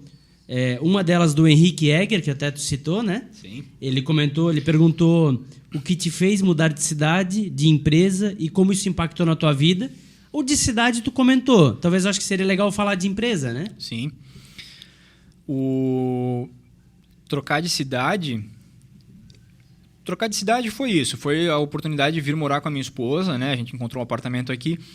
Eu não comentei, mas ela também não queria ir morar em Luiz Alves, então também foi um fator importante, né? Já que ela não queria ir para lá, eu precisava vir para cá. Foi livre, espontânea pressão? Isso, foi livre, espontânea pressão. Mas eu também queria vir para cá, então, lógico, né? Não ia, enfim, comprar algo lá em Luiz Alves, sendo que eu tinha interesse. Mas que é muito comum, né? Porque quem mora numa cidade um pouco maior, ela tem dificuldade de se acostumar numa cidade menor, por causa das facilidades que ela já viveu. Agora, o contrário, não. Você vir de uma menor, por exemplo, Luiz Alves, 10 horas, não tinha nada mais aberto. Vir para o Blumenau, onde pode pedir um lanche 1 da manhã, é uma facilidade que também te encanta. Então, claro, isso é comum, né? Exatamente, as facilidades são incríveis, né? A mudança de empresa, né? A mudança de empresa, na verdade, ela não foi planejada, né? Ela foi uma mudança que ela aconteceu, eu acho que até naturalmente, porque... relacionamentos, às vezes, eles acabam chegando num limite acho que de intimidade, num limite até de maturidade, talvez. E eu sinto, às vezes, que o meu limite de maturidade dentro da empresa que eu trabalhava em Luiz Alves, talvez já estava no teto já. Talvez dali eu não conseguiria passar mais, porque eu era cria da casa, né? A gente brinca. Então, eu entrei lá como office boy. E o dono da empresa, a gente brinca até hoje, né? Me chamava de menino. Então, eu ia sempre ser visto como menino. Então, eu talvez sentia que aquilo poderia ser uma barreira para eu virar um coordenador, ou um gerente, ou enfim, o que fosse. E naquele momento eu sentia que talvez eu poderia conquistar algo mais saindo da empresa. E coincidiu de, depois de eu estar poucos meses aqui, eu estava 7 ou 8 meses morando em Blumenau. A empresa que eu trabalho hoje abriu uma oportunidade para a mesma função que eu tinha e me chamou pelo LinkedIn para conversar. Eu fui conversar e deu match, a gente acabou fechando o negócio. Eu estou lá até hoje, já fazem 5 anos que eu estou nessa empresa. E também foi uma empresa assim que, assim como na empresa anterior, eu cresci muito. Mas a mudança não foi planejada, ela foi uma mudança, eu acho que por isso, assim, por um momento de maturidade que a gente entendeu que talvez ali eu não teria um espaço tão grande para crescer como eu esperava e que eu encontrei talvez numa outra empresa, né? Legal. Um abraço pro Luiz aí, grande amigo. O Lucas Lazarotto, que já esteve aqui conosco, né? Promove aí as competições esportivas, Supercopa, enfim, um grande abraço a ele e ao sócio dele que esteve aqui conosco. Ele pergunta, como vocês se conheceram? Falando de nós três. De nós três? Bom, eu e o Edinho, a gente trabalhou juntos. O Edinho, na verdade, foi o cara que me colocou na profissão de comprador, porque na época ele já trabalhava lá na empresa. Eu não estou falando o nome, mas também não teria problema. Pode falar. A gente trabalhava na Rovitex. E eu ia te falar até, se tu... Não sente mais à vontade falando. A gente trabalhava na Rovitex, então o Edinho já trabalhava lá no Compras, já estava há alguns anos lá. E na época saiu um comprador, eu era office boy lá na contabilidade. E aí o Edinho indicou lá para o Ademir, inclusive um grande abraço para o Ademir, que é um mentor e um grande amigo até hoje, né? Sempre que eu preciso de algum apoio, eu mando SMS lá, SMS é de velho, né? Eu mando um WhatsApp pro Edinho ou pro Ademir pedindo apoio. O Edinho me indicou lá pro Ademir e me puxou para dentro da área de compras. Então eu conheci o Edinho a partir de lá. E aí, óbvio, né? Comecei a conviver com o Edinho muito e vir para Blumenau e jogar futebol juntos. E aí eu, pelo menos, conheci o Mazinho a partir daí, né? A partir desses encontros de jogar futebol, aniversário, não sei o quê. E a gente foi virando amigo também e tá aí, né, parceirão até hoje. Então, de minha parte, né, eu conheci os dois dessa maneira, né? E vocês dois conheceram como? Muito bom. Nós ficamos 9 anos sem nos falarmos. O pessoal pouco sabe disso. Mas é uma história curiosa, conta mais. Que quando o Edinho nasceu, eu já tinha 9 anos. Piada do Zica. Não, pior que essa é a parte, até pra gente não entrar nessa questão nos próximos, o podcast ele surge por causa disso, né? Essa paixão do Sheila por áudio. E aí, depois de a gente se conhecer, enfim, ser muito amigo e tal, e começar a conviver muito junto, a gente fez lá no Metropolitano, o Metrocast. Até hoje foi o primeiro e único podcast do clube e o primeiro podcast de Santa Catarina de futebol, né? De um clube de futebol. E aí a gente gostou, mas na época o Metropolitano ele jogava só 6 meses no ano, porque ele não jogava mais o Campeonato Brasileiro, jogava só o Catarinense. E aí quando acabou o Catarinense a gente ficou sem muito o que cobrir. E aí ficou esse amor por áudio. E aí um dia, a gente conversando, quebrando a cabeça de como fazer um podcast, a gente chegou no consenso do Notopo, né? Isso. E aí por isso que a gente criou o Notopo. Muito bom. Lembrando, então, as perguntas da audiência tá aí disponível para você que queira patrocinar. Ô, Sheila, assim, tu é um cara que foi se desenvolvendo muito, enfim, a gente se conhece muito, mas tu sempre teve, assim, alguns ídolos na tua vida que meio que direcionaram, assim, né? Conta um pouquinho, quem é teu ídolo, por quê? Conta um pouquinho. Cara, ídolos... eu tenho vários, né? Tem um, inclusive, que eu vou ter a oportunidade de ver ao vivo pela primeira vez, dia 13 de dezembro, que é o Paul McCartney. Eu tô com o ingresso comprado para assistir o show dele em Curitiba, que ele vai estar no Brasil. Legal. E que é uma coisa que eu sempre quis, e esse ano... eu ajoelhei para minha esposa, pelo amor de Deus, me deixa aí, porque, né, Paul McCartney está com 81 anos. Vai que é a última vez que ele vem ao Brasil. Então, graças a Deus consegui, comprei o ingresso, né, tá tudo certo. Espero que dê tempo de realmente conseguir realizar esse sonho. Mas eu acho que ídolos, assim, um deles, que foi o cara que começou com tudo, em relação à música principalmente, foi o Humberto Gessinger. Ele sempre, desde muito pequeno, assim, é um cara que sempre esteve ligado sempre esteve presente na minha vida. E hoje, com essas retrospectivas que o Spotify faz todo ano, mostra na cara assim, ó, esse foi o cara que tu mais ouviu esse ano. Então, antes eu tinha só eu acho que eu ouvi mais engenheiros esse ano do que outros artistas. Agora o Spotify me mostra, né? Mas o Humberto sempre foi um cara assim master, sempre esteve acima de todos os outros do que eu ouvi. Por muito tempo eu tinha só um DVD do Humberto, então eu tinha que assistir aquele DVD o tempo todo, que era esse DVD que tem o Luciano Granja, o Adal Fonseca e o Lúcio Dorfman. Então é um DVD que eu sei decor e salteado, eu sei em tempos de fala que ele entre uma música e outra. É um DVD, inclusive, que eu comentei até para o próprio Luciano, né, lá no Rock History. Eu fiquei muitos anos sem tocar contrabaixo, eu voltei agora a estudar. Mas eu pego o contrabaixo, eu boto esse show a tocar, eu toco ele inteiro, assim, mesmo tendo ficado agora 3, 4 anos sem ter tocado ele. Porque ele é muito presente na minha vida. Eu estudei muito aquilo. Mas, assim, ídolos, né? O próprio Renato Russo é um cara que eu sempre fui muito fã, o Cazuza. E aí comecei também a ampliar, depois de alguns anos, assim, porque eu comecei com a internet, né? Quando eu comecei a ter internet em casa, eu comecei a pesquisar coisas de fora. Então, o Paul McCartney, o John Lennon são artistas que eu gosto muito. O Jimmy Page, o Robert Plant do Led Zeppelin. Também o Led Zeppelin é uma banda que eu gosto muito, muito, muito. Então, eu acho que os meus ídolos, geralmente, eles navegam no meio do rock, né? Então, acaba ficando legal por aí. Mas o Humberto seria hoje... O Humberto e o Paul McCartney são os meus ídolos máximos. Tu já tivesse a oportunidade de falar isso pro Humberto? Já tive a oportunidade. Aqui no Shopping Neumarkt, inclusive. E aí? Cara, para mim, assim, foi um momento único. Eu encontrei ele 2 vezes no Shopping Neumarkt. Ele veio fazer o lançamento de livros aqui na livraria. E nas 2 oportunidades eu falei isso, quando eu fui pegar um autógrafo. E para ele é mais um fã falando, né? Porque imagino que ele deve ouvir isso o tempo todo.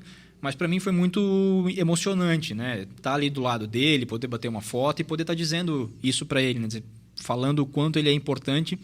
E já falei que, inclusive, que ele é o cara que me influenciou a ser músico, influenciou a tocar o contrabaixo. Que ele é um ídolo que eu respeito e que eu hoje não mais tanto, porque a gente cresce e acaba criando os próprios ideais, né? Mas durante muito tempo eu seguia os ideais do que ele falava, eu achava que era o que eu achava certo. Então já tive a oportunidade de falar isso para ele, e na época, né, no momento lá ele agradeceu, ficou, né, se mostrou contente com aquilo, mas eu acho que para mim foi muito mais importante do que para ele, porque ele deve ouvir isso o tempo todo, né? Mas já tive a oportunidade, sim. Eu percebo que a frase que você usa como motivação para a tua vida, inclusive, é inspirada nele, né?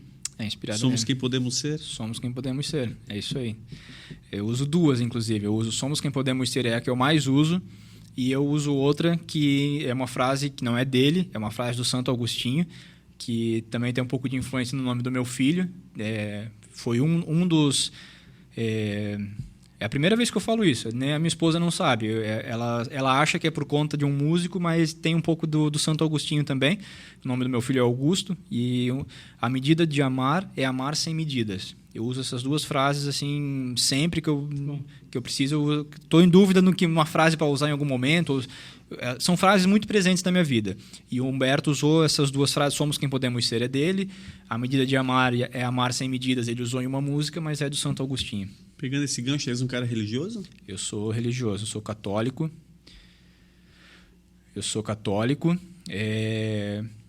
Agora eu estou um pouco, não vou dizer afastado, assim, mas eu tenho ido menos na igreja, mas sou bem presente.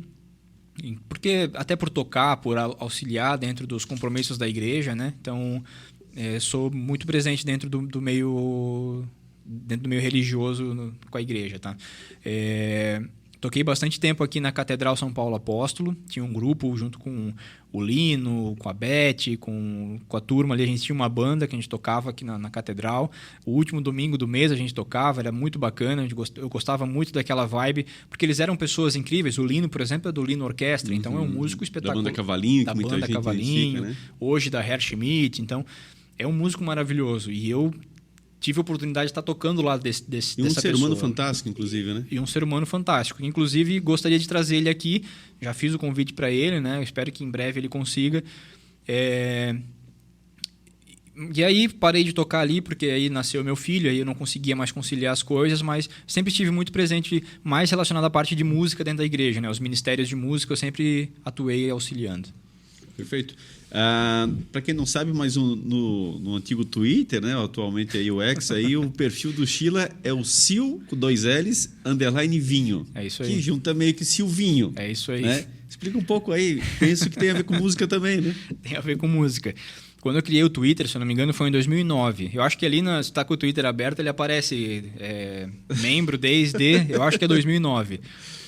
E na época, quando eu criei, eu estava ouvindo muito... 2009, outubro de 2009. Outubro de 2009. Eu estava ouvindo muito, mas muito mesmo, aquela música do Ira, Bebendo Vinho, que é do Vander Wildner. Mas na época eu estava ouvindo a versão do Ira. E quando eu fui criar o Twitter, eu fiquei naquela, eu vou criar só Silvio, não sei o que. Eu ainda não tinha um apelido de Sheila na época. O apelido de Sheila foi criado em 2011 e 2010 para 2011. Na época eu não tinha o apelido Sheila ainda. E eu fiquei naquela, como é que eu vou criar? Como é que eu vou criar? Foi tarde o apelido, né? Foi tarde. Foi bem tarde. Que é raro para pegar como pegou. E hoje é outro apelido que todo mundo chama. Sim, hoje o dono da Roftex me chamava de Sheila, sabe? Então poucas pessoas chamam pelo nome. Mas quem criou esse apelido?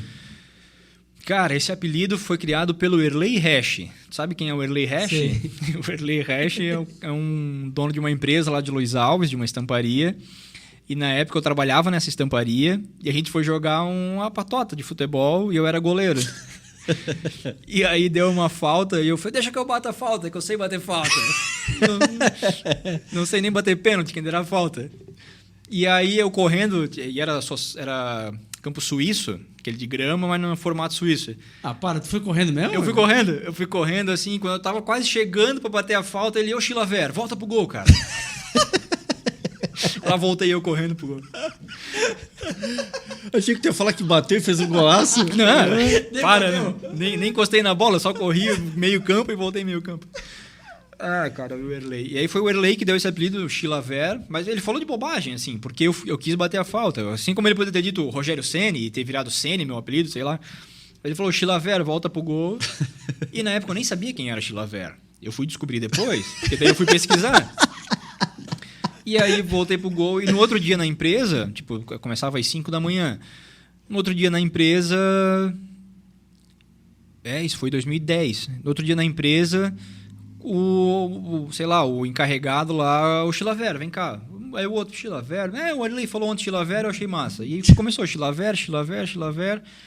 E eu não entendi, então não dei muita bola. E aí um dos caras que trabalhava nessa estamparia, e aí já logo saí dessa estamparia, eu fui pra Rovitex, e um dos caras que trabalhava nessa estamparia ia no ônibus da Univale, quando eu comecei a fazer faculdade em 2011. E aí quando eu entrei no ônibus o primeiro dia, ele, Chilaver. E aí o pessoal, Chilaver? Ele, o Sheila. E aí eu falei, cara, fazia meses que ninguém me chamava de Chilaver. E aí aí ele abreviou pra Sheila, porque Chilaver ficava meio comprido. Meio como de Arrascaeta. Aí abreviou pra Sheila, a Sheila. Daí alguém, por que Sheila? É de chinchila? Aí eu fiquei putaço. Aí eu fiquei puto. Falei, toma no... Chinchila não, puta. Aí começaram. Aí veio o lance da foto do ano anterior do Super, que daí lembraram que eu era peludo. Não, peludinho, é o chinchilinha, não sei o quê. Aí eu fui ficando bravo. Estamos aí em 2023 e é Sheila meu apelido até hoje. Não, e virou, né, meu? Teu usuário, vira tudo, né? Virou tudo. É o que eu uso pra tudo hoje, é Sheila. Vamos lá. Mas foi isso. Foi de ter ficado puto, mas começou com isso por Chilaver e abreviaram pra Sheila. Mas eu estava respondendo, inclusive, que deu tônica para essa pergunta, a questão do... E aí o Twitter foi isso. Eu estava num momento assim meio introspectivo, bebendo vinho lá com o Ira e criando o Twitter, porque era uma época em que eu tinha um computador desktop. Então, e aí olha a formatação. Era um desktop, um monitor na época da Lenovo começando no Brasil ainda, o monitor não era aqueles cachotão, LSD, Lenovo. E eu achava ridículo esse nome Lenovo, mas era bem barato, então eu comprei Lenovo. A Lenovo substituiu a IBM no Brasil. É? Não sabia. Lenovo, que massa isso. E hoje o teu Note é da Lenovo. Meu Note é da Lenovo, que inclusive eu comprei de ti. É verdade. E aí, tudo isso ligado numa mesa de som, com 2 caixas em cima aqui, a caixa de som de rádio, ligado na mesa de som, cara, dava uma sonzeira do caramba. Minha avó ficava doida, casa de madeira. E tomando um vinho? Tomando um vinho. Pra você ter ideia, sabe essas garrafas de vidro de uísque que contém filme, assim, que os caras têm aquela tampa, tem uns copinhos igual a garrafa? Eu comprei um desse e eu botava uísque no meu quarto. Uísque no meu quarto, vinho e tal. E lá ficava, o louco da cachaça. Chama a mãe que o pai tá doido. Chama a mãe que o pai tá doido. Eu lembrei do dia que a gente ia pra Shed, não sei pra onde. Aí eu levei o Paulito junto. Um abraço, Paulito. E aí o Paulito entrou no quarto dele, viu aquele som, não queria mais ir embora. Falou, não, vocês vão, eu vou ficar aqui. Tipo, eu ia ficar na casa dele. Não, deitou na minha cama. O Paulito deitou. E tipo, nunca tinha se visto. O Paulito, não, vocês vão indo, eu vou ficar aqui. Pronto, tá tudo certo. Bebida, som, cama. Um abraço, Paulito.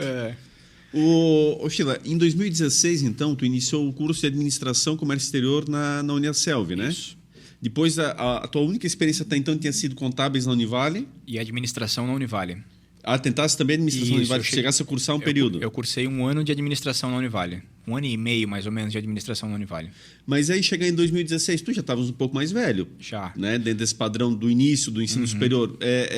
Foi meio que assim, agora vai ou nem vai, ou tipo, ou não vou mais, meio que provando nesse sentido assim? Foi meio agora vai, e foi meio também daquele momento assim, ó, o que é que tu quer pra tua vida? Chegou no momento, em 2016, eu tava com 22 anos. E aí, com 22 anos. E aí, eu falei, cara, eu preciso tomar um rumo na minha vida. Porque eu trabalhava na Rovtex com o Ademir e eu queria crescer. Mas o Ademir não ia me fazer crescer se eu não estudasse, se eu não me formasse, se eu não fizesse uma especialização. Saí da empresa, eu também precisava estudar. Para eu crescer em outra empresa, eu precisava estar estudando. E quando eu quando eu comecei a namorar a Liliane, ela também começou a me botar esse tipo de pensamento. Ela falou assim, poxa, tu é um cara inteligente, tu não é burro. Por que tu não estuda? Eu falei, mas aí lá, a galera já é mais nova, eu vou lá me prestar, eu mais velho. Eu tinha uns preconceitos idiotas na minha cabeça. E também um pouco de preguiça, porque no fim das contas é isso também, né? Um pouco de preguiça de ter que ir lá todo dia, de estudar, não sei o quê. Mas a Liliane incentivou muito isso, eu sou muito grato a ela nesse sentido, porque ela ficou instigando, ela falou, cara, a gente pode crescer, a gente pode ir mais longe, a gente pode ganhar mais dinheiro, a gente pode ter salários melhores. Ela já formada, né? Ela já formada, ela já tinha se formado. Isso aqui é meio que o Eduardo e Mônica, né? É meio que o Eduardo e Mônica, exatamente. E eu só não tinha cabelo comprido. Mas E ela começou a instigar, e ela falou, cara, a gente vai morar juntos, tu vai estar aqui do ladinho da Uniaselv, vai. E aí eu comecei em 2016, ali no início do ano, comecei então o curso na Uniaselv, né? Que na verdade validou um monte de matérias do que eu já tinha feito, né? Então eu já comecei meio um pouco para frente, mas ainda eu era o mais velho da turma naquela ocasião, eu era um pouquinho mais velho, ali uns 3 anos mais velho. Depois ali com outras turmas, daí a diferença já ficou menor. Mas naquele início, assim, foi ela muito instigando a gente pode mais, só que tu precisa fazer algo para isso. Então, foi o desejo de querer algo mais, de querer ser mais, de querer crescer, de querer ter salário melhor, de ter carro melhor, apartamento melhor, uma vida melhor. Então, foi muito disso. E graças a Liliane, porque é a motivadora, eu acho, de tudo que eu tenho hoje. Eu sempre dedico muito a ela e ela sempre fala assim, repete, porque E eu falo isso de boca cheia porque, de fato, assim, a Liliane é um divisor de águas na minha vida. Antes dela, o Edinho me conhecia, a minha vida era gastar dinheiro com música, com festa, bebida e guardava muito pouco. E a Liliane chegou e mudou a minha vida. Então... Eu queria te perguntar exatamente isso. Podemos entrar nesse gancho. O que a Liliane representa hoje, sendo a tua esposa? Vocês casaram em 16 de outubro de 2021. Isso. Algo bem recente também. Mas já vem nessa convivência aí de um bom período. O que representa a Liliane na tua vida?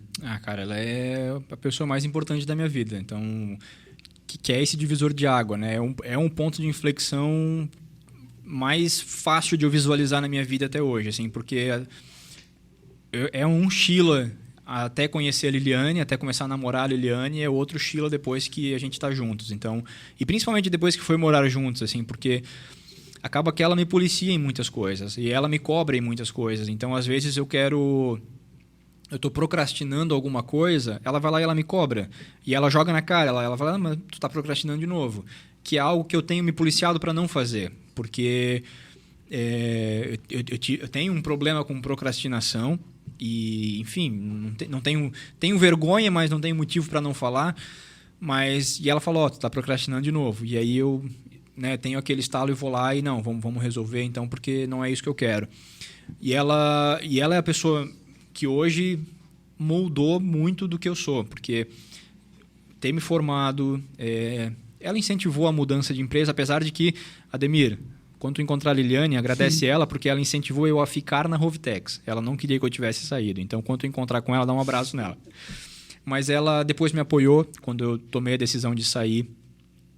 Ela apoia as decisões que eu tomo. Às vezes ela fica meio brava, mas ela, no fim das contas, ela apoia. Então, o podcast, o Rock History, o Metrocast, quando a gente fez, ela sempre apoiou. E ela está sempre ao meu lado. E é recíproco, porque eu também apoio ela nas decisões que ela toma. Ela tem um projeto muito legal de trabalho, de longo prazo, que eu espero que a gente consiga idealizar e executar. A gente tem um projeto ela tem um projeto que é muito legal, dentro da linha de enfermagem, né, que é o que ela trabalha, que é o que ela é formada. E eu sempre apoio, eu sempre instigo ela, poxa, quando é que a gente vai iniciar aquele projeto? Quando é que a gente vai iniciar? Mas, lógico, é um projeto que precisa de grana, precisa de estrutura, porque a gente está falando de saúde, a gente não está falando de qualquer outra coisa, então é algo que é mais delicado. Mas a Liliane, hoje, é a pessoa... Cara, que se não fosse ela, talvez eu não estaria aqui com vocês conversando, porque eu ia estar em qualquer outro lugar fazendo algo muito menos interessante, muito menos relevante, com certeza. E pelo gabarito dela, profissional excelente que ela é, esse projeto envolveria o empreendedorismo nessa área? Envolveria empreendedorismo. Legal. O projeto dela é empreender na área da saúde, é ter um negócio e que ela acredita muito, que ela acha, inclusive, que seja uma das profissões do futuro, porque...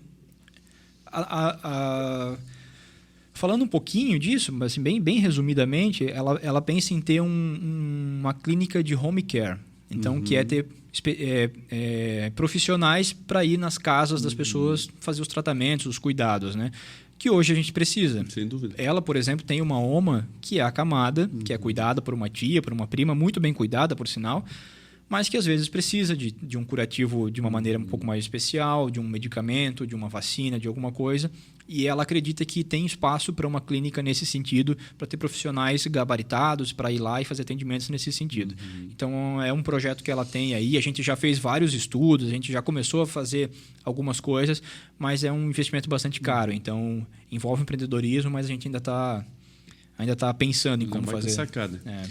E aí, em 2022, chega o Guto. Nosso querido Augusto. E aí? O que muda na vida desse casal? O que é ser pai? O que representa isso na tua vida? Cara, ali foi, sem sombra de dúvidas, a mudança assim, que eu nunca esperava. Porque eu não tive um bom relacionamento com meu pai.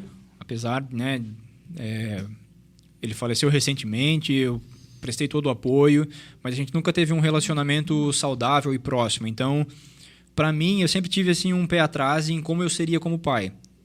Pensava com certeza que eu seria um ótimo pai, porque eu tentaria fazer tudo diferente do que eu recebi, que na verdade eu não recebi nada, então qualquer coisa que eu fizesse talvez seria bom para mim, na minha visão. Mas ser pai, cara, eu acho que mudou tudo como eu penso, assim, porque hoje quando eu olho para o Augusto, eu olho para ele, eu me vejo e eu penso em tudo que eu gostaria de ter tido quando eu era criança. No sentido de afeto, no sentido de cuidados, né? E está sendo uma experiência maravilhosa. Eu aprendo muito todos os dias, porque às vezes num dia tu faz algumas brincadeiras e no outro ele não está nem aí para aquela brincadeira. Ele quer saber de uma nova, porque aquela ele já cansou. Ou então ele aprende uma palavra, que agora ele está nessa fase de aprender palavras, e aí tu fica naquela instigando para ele ir treinando aquela palavra. E daqui a pouco ele se cansa, ele não fala mais aquela palavra, ele quer falar outra, ele enjoou daquela, é o sentimento que a gente tem, né? Mas o Augusto, ele mudou, assim, eu e a Liliane de uma maneira incrível, assim, porque ela sempre sonhou em ser mãe, então ela estava esperando por isso há muito tempo, ela vinha desejando isso há algum tempo, eu esperaria um pouco mais, na verdade, mas agora que ele nasceu, eu penso, poxa, por que eu não tive antes? Porque é maravilhoso, é uma experiência maravilhosa. E eu vou contar um negócio. ele está descobrindo música. Assim, desde bebezinho eu sempre instiguei música, mas agora ele está descobrindo música instrumental. Então eu comecei a assistir uns vídeos do Renato Borghetti, o acordeonista, e ele senta do meu lado no sofá e fica concentrado assistindo o Renato Borghetti tocar o acordeon. E isso para mim está sendo maravilhoso, porque a Liliane até brincou, ele parece tu quando está concentrado assistindo tuas coisas, porque é isso, ele se concentra. Ele não se concentra desse jeito com a galinha pintadinha, com o patati patatá, com outros desenhos, mas com a música instrumental, outras músicas inclusive também não. Mas com a música instrumental, ele para e ele fica assistindo concentrado. Isso para mim está sendo incrível, porque, lógico, eu vou apoiar ele na decisão que ele quiser tomar quando ele for mais velho e quiser estudar, trabalhar. Mas se ele tiver um pezinho na música, assim como eu tenho, para mim vai ser maravilhoso. Ô Shirley, toda essa parte que te faltou em relação à presença do teu pai, tu acha que é fundamental, que está te fazendo um pai diferente para o teu filho? Eu acho que está me ajudando. Talvez ajudaria mais se eu tivesse tido um pai presente. Talvez se eu tivesse um pai ali me ensinando, que tivesse feito as coisas comigo, que tivesse me dado uma educação, alguma coisa. Bom, eu não sei nem como expressar o que um pai poderia ter representado na minha vida.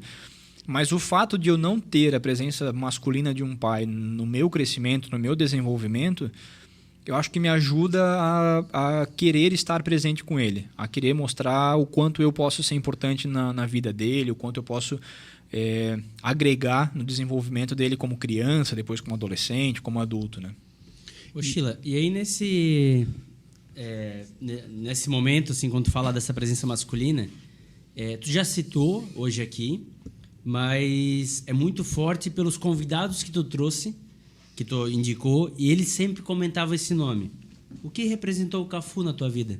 Que nos deixou tão cedo, mas que sempre eu acho que fez assim, a grande papel de grande parceiro teu enquanto esteve aqui presente.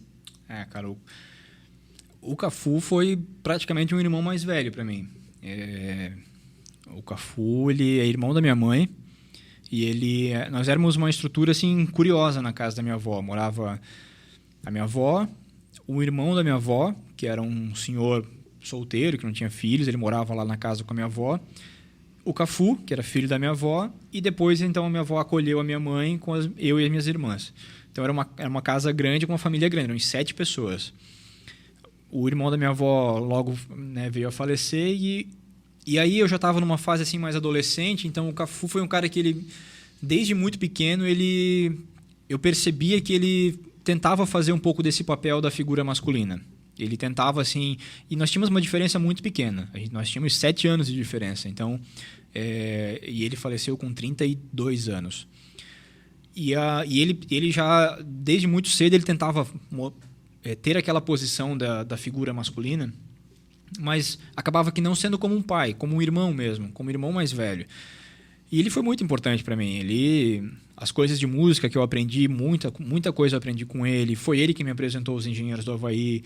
A parte de áudio que eu sei hoje, muita coisa foi ele que me ensinou. Essa questão de microfone, conecta o cabo aqui, por que conecta aqui e não ali, o que faz o sinal, tudo isso foi ele que me ensinou.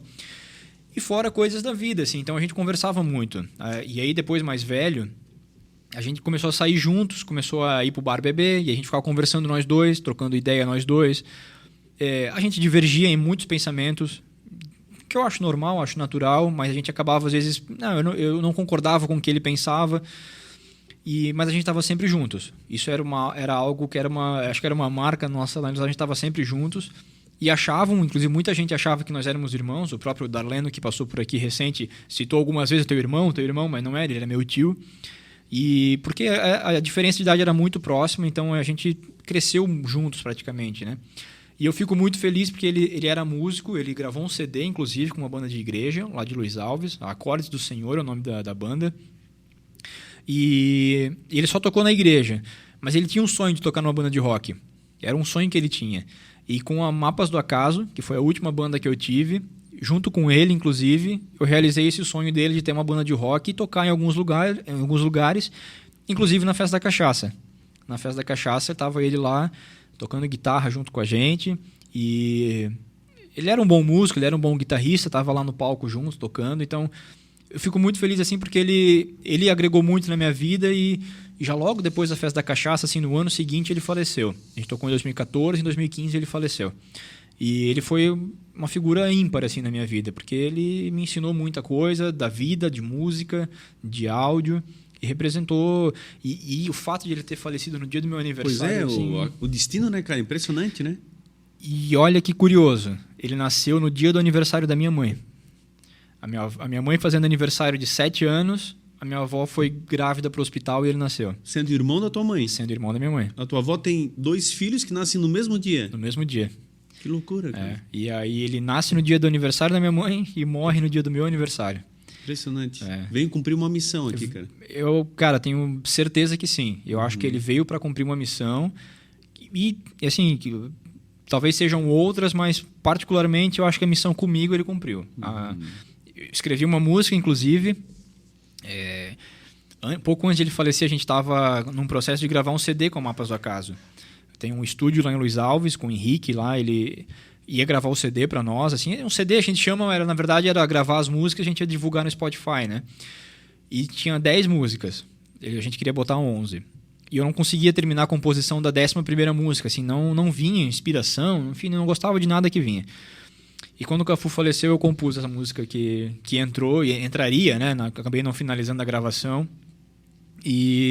Mas eu tenho o CD demo, tenho o que eu gravei no estúdio, assim, sem produzir nada, eu tenho lá em casa. Então, eu tenho a música que eu escrevi para o Cafu que fala muito dessa importância que ele teve na minha vida, né? Então, acho que a missão comigo ele cumpriu, sim. Foi muito importante essa passagem dele. Ô, Chile, já pegando esse gancho, a tua avó, que tanto tu referencia, enfim, essa importância nessa tua criação, enfim. Cara, minha avó, ela é uma mulher muito guerreira, porque ela criou 3 filhos sozinha. O meu avô era alcoólatra, assim como foi meu pai, e abandonou a família também muito cedo, já logo depois que o meu tio nasceu. O Cafu, meu tio, era o filho mais novo, então logo depois que ele nasceu, meu avô abandonou a família. E a minha avó criou 3 filhos como funcionária pública, era cozinheira, trabalhava de cozinheira numa creche lá de Luiz Alves. E ela criou 3 filhos sozinha. A minha mãe, com 14 anos também, né, num momento ali acabou engravidando do meu pai, e aí eu nasci com 15 anos. Minha mãe tinha 15 anos e eu nasci. Caraca, tua mãe era uma adolescente. Era uma adolescente. E a minha avó puxou para debaixo da asa, não, vem cá que eu te ajudo, trouxe para morar junto com ela. E aí, passou 3 anos, minha mãe engravidou de novo, passou mais 3 anos, minha mãe engravidou de novo, e a minha avó sempre apoiando e sempre trazendo, não, vem aqui que eu cuido junto. Então, minha avó criou 3 filhos sozinha, depois criou mais 3 netos praticamente, junto com a minha mãe, né? Minha mãe trabalhando para botar dinheiro dentro de casa, a minha avó ali ajudando na educação. Então, ela é muito guerreira. Em 2010, faleceu a minha madrinha, uma das irmãs da minha mãe, com câncer. Em 2015 faleceu o Cafu. Então, dos 3 filhos que a minha avó criou, ela só tem a minha mãe viva hoje.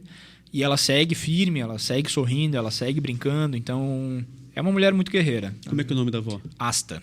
Dona Asta. Dona Asta. A tua mãe é a Shelley. É a Shelley. Mas o nome da minha mãe é Lumencelli. É um nome bem... Lumencelli. É o nome que a minha avó criou. E tu tens as tuas irmãs, a Bruna Amabile e a Amanda. E a Amanda. E o Vitor Hugo, que é um... O temporão, né? Temporão, é. Minha mãe casou agora recentemente com meu padrasto e nasceu o Vitor Hugo. E a tua mãe? Como é que você vê nesse processo todo aí contigo? Também, a minha mãe maravilhosa, sempre me apoiou e sempre festejou muito as minhas conquistas. As menores que eu tive, a minha mãe estava sempre festejando. Eu não fiz baile de formatura quando eu me formei, porque eu não tinha grana, porque eu já estava morando com a Liliane, e eu achava que eu tinha um sentimento que eu não merecia, porque eu tinha postergado muito os meus estudos. E a minha mãe não, minha mãe foi lá, fez um jantar, chamou os meus amigos todos, né, lá em Luiz Alves. Então, minha mãe é maravilhosa. Meu casamento, quando, mãe, a gente quer casar, não, pode deixar que a mãe organiza tudo. A minha mãe foi atrás de praticamente tudo. E ela só ia dizendo assim, a mãe conseguiu o salão, vê se esse valor tá bom. E aí ela me mandava o valor, eu comparava com o que eu estava orçando. Não, mãe, tá maravilhoso, fecha. A mãe conseguiu a bebida, vê se esse valor tá bom. A minha mãe fez quase tudo do meu casamento. Então, e ela sempre foi assim a vida inteira. Ela sempre correu atrás para dar o melhor que ela pôde para os 3 filhos, inclusive para mim. E ela sempre festejou todas as conquistas, das maiores às menores. Então, a minha mãe é maravilhosa também. E o teu relacionamento com as tuas irmãs? Claro, o Vitor Hugo é o temporão, ainda não tem muito essa convivência, mas as tuas irmãs em especial? Cara, é um relacionamento curioso. É um relacionamento de muitos altos e baixos, porque às vezes a gente briga, às vezes a gente tá bem, mas eu sou padrinho do filho da Bruna. Todos os filhos da minha mãe, né? Eu e as minhas 2 irmãs já temos filhos. A Bruna foi a primeira a ter filhos, e aí eu sou padrinho do Matheus, o filho dela. Mas a gente já teve altos e baixos de brigar hoje, porque a gente se aproximou muito depois que ela me convidou para ser padrinha do Matheus, então a gente ficou muito próximos. Com a Amanda, a gente também teve muitos altos e baixos, a gente se aproximou de novo agora também, mais recente, assim, nos últimos meses, por conta da situação de saúde do meu pai. A gente precisou, porque, citando, né, a Bruna é de um pai diferente do que eu e a Amanda, então eu e a Amanda a gente teve agora um cuidado a mais com a saúde do meu pai, então a gente acabou se aproximando mais por esse sentido. Mas é um relacionamento, assim, às vezes eu brinco assim, é altos e baixos, mas eu acho que é um relacionamento normal. Acho que é um relacionamento que todo mundo tem com seus irmãos também, de vezes está bem, vezes está mal, se vê quando dá, enfim, é um relacionamento saudável. Elas moram em Luiz Alves? A Amanda mora em Luiz Alves e a Bruna mora aqui em Blumenau, na Fortaleza. Ah, perfeito. E aí, Sheila, olhando para trás, a partir desse nosso fechamento, pensando nessa tua vida, em tudo que tu passaste até aqui, que mensagem fica disso tudo? Você olha mais positivo, mais negativo? Tinha coisas que poderiam ser bem melhores, que trouxeram dificuldades adicionais? Como é que você faz um resumo, você se autodescrevendo diante de onde você chegou até aqui? Cara, eu acho que eu poderia... Eu estou muito bem. Olhando para a minha vida hoje, eu estou muito bem. Eu não posso reclamar de nada da minha vida. Eu não posso reclamar de emprego, eu não posso reclamar de família, eu não posso reclamar de nada porque eu estou muito bem. Tenho um filho maravilhoso. Tenho vocês 2 aqui que me trazem uma terapia aqui semanal maravilhosa. A Liliane é maravilhosa comigo. Meus sogros são maravilhosos. Eu tenho amigos aí que reclamam do sogro e da sogra. Cara, eu não posso reclamar do meu sogro e da minha sogra. Minhas irmãs, minha mãe, minha avó, enfim. Mas eu sei... E eu tenho essa clareza de que talvez eu poderia estar mais adiante se eu tivesse tomado algumas decisões diferentes na minha vida. E o estudo, por exemplo, é a principal delas. Se eu não tivesse postergado tanto tempo os meus estudos, se eu já tivesse concluído a minha especialização que eu iniciei e não terminei também. Atualmente, inclusive, tu cursa logística e gestão da cadeia de suprimentos na Unisociesc, isso, né? Mas que está trancado também por falta de tempo. Então, tudo isso são coisas que eu sei que eu já poderia estar mais adiante se eu não postergasse. Nesse sentido, a mensagem eu acho que eu deixo assim, cara, o estudo é fundamental. A gente já falou aqui várias vezes em vários episódios, e vocês 2 são os melhores exemplos que eu tenho. Estudo muda a vida das pessoas. E a minha se transformou depois que eu me formei, porque muitas oportunidades se abriram depois de formados, e isso é nítido para mim. E eu sei que eu poderia estar muito melhor se eu já tivesse formado na minha especialização, se eu já tivesse talvez cursando mais uma, se eu já tivesse talvez estudando um mestrado, algo assim, porque eu tenho um sonho, inclusive, de em algum momento ser um professor dentro do ramo de administração. E eu acho que eu tenho potencial, mas eu preciso destravar essa preguiça de estudar, de ir atrás e me formar e finalizar as coisas que eu inicio, entende? Então, a mensagem que eu acho que é fundamental é isso, assim, eu poderia estar melhor se eu tivesse estudado mais. Então, o que eu mais me arrependo hoje é de não ter estudado mais. Estou com 30 anos, dos meus 20 aos meus 30, se eu tivesse estudado muito mais, talvez eu poderia estar melhor. Mas hoje eu estou muito bem. E para fechar da minha parte, no topo, o que representa na tua vida? Cara, no topo, o que eu falei agora, para mim é uma terapia. Eu venho aqui, eu dou risada com vocês, a gente brinca, às vezes tem uns momentos de estresse, às vezes a gente pensa um pouquinho diferente. Às vezes, quando eu estou ali na planilha de custos, eu dou meu Deus, como é que a gente vai fazer para aguentar mais um ano? Mas o No Topo, para mim, cara, ele é exatamente isso. Assim, é um momento que eu venho aqui aprender, conhecer a história das pessoas, eu venho aqui entender como que as pessoas fazem para chegar nos objetivos dela, como é que elas fazem para traçar o plano delas e ir executando etapa por etapa. o seu Minati, né, que é o nosso patrocinador aqui com a Econova. Eu peguei uma carona com ele recentemente para vir até aqui para conhecer a sala. E nessa carona eu aprendi um monte, porque eu vim perguntando, o seu Minati desde os anos 80 ele empreende. Então eu vim, seu Minati, como é que o senhor fazia isso? Como é que era aquilo? Por que isso? É aprender para tentar replicar na minha vida. Então o No Topo é isso. E claro, tá aqui com 2 amigos fazendo algo que eu gosto, tá trabalhando com áudio, poder chegar em casa e ir lá editar o áudio, ficar mexendo no programa de áudio, que é algo que me traz muito prazer.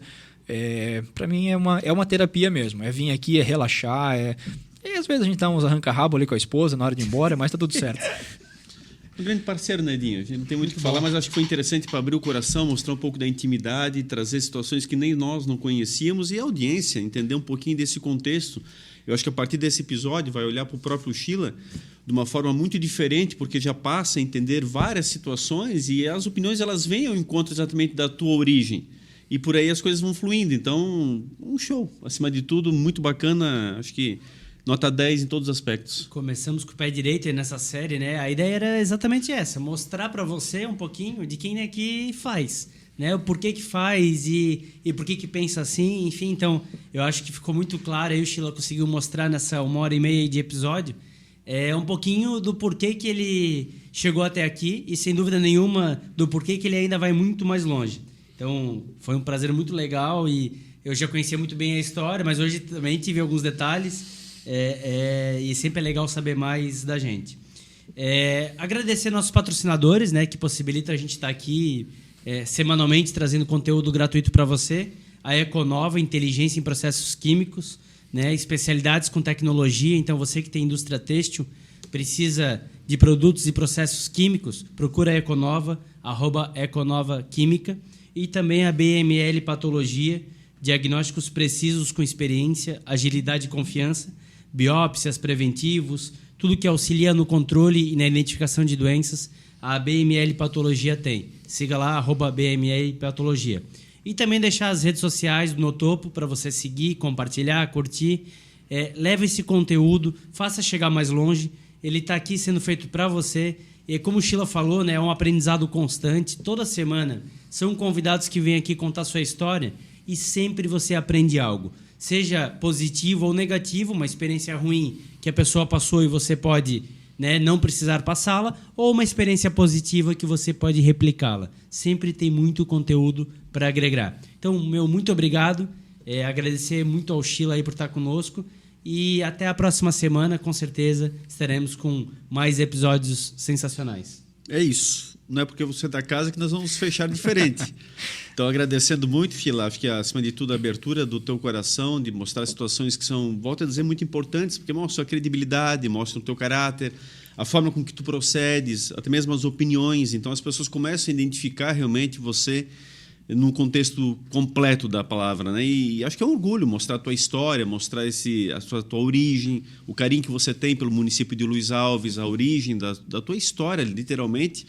E hoje a gratidão que você tem à própria Blumenau, onde você vive, onde você está. Então, essa união das duas cidades, ao mesmo tempo ligado à tua relação com os teus familiares, com os teus amigos, que jamais serão esquecidas, evidentemente, e que permanecem muito vivas para ti no dia a dia. Então, câmera e microfone para as tuas considerações e a tua despedida, agradecendo mais uma vez todo esse entusiasmo da participação e a abertura de tantas informações relevantes.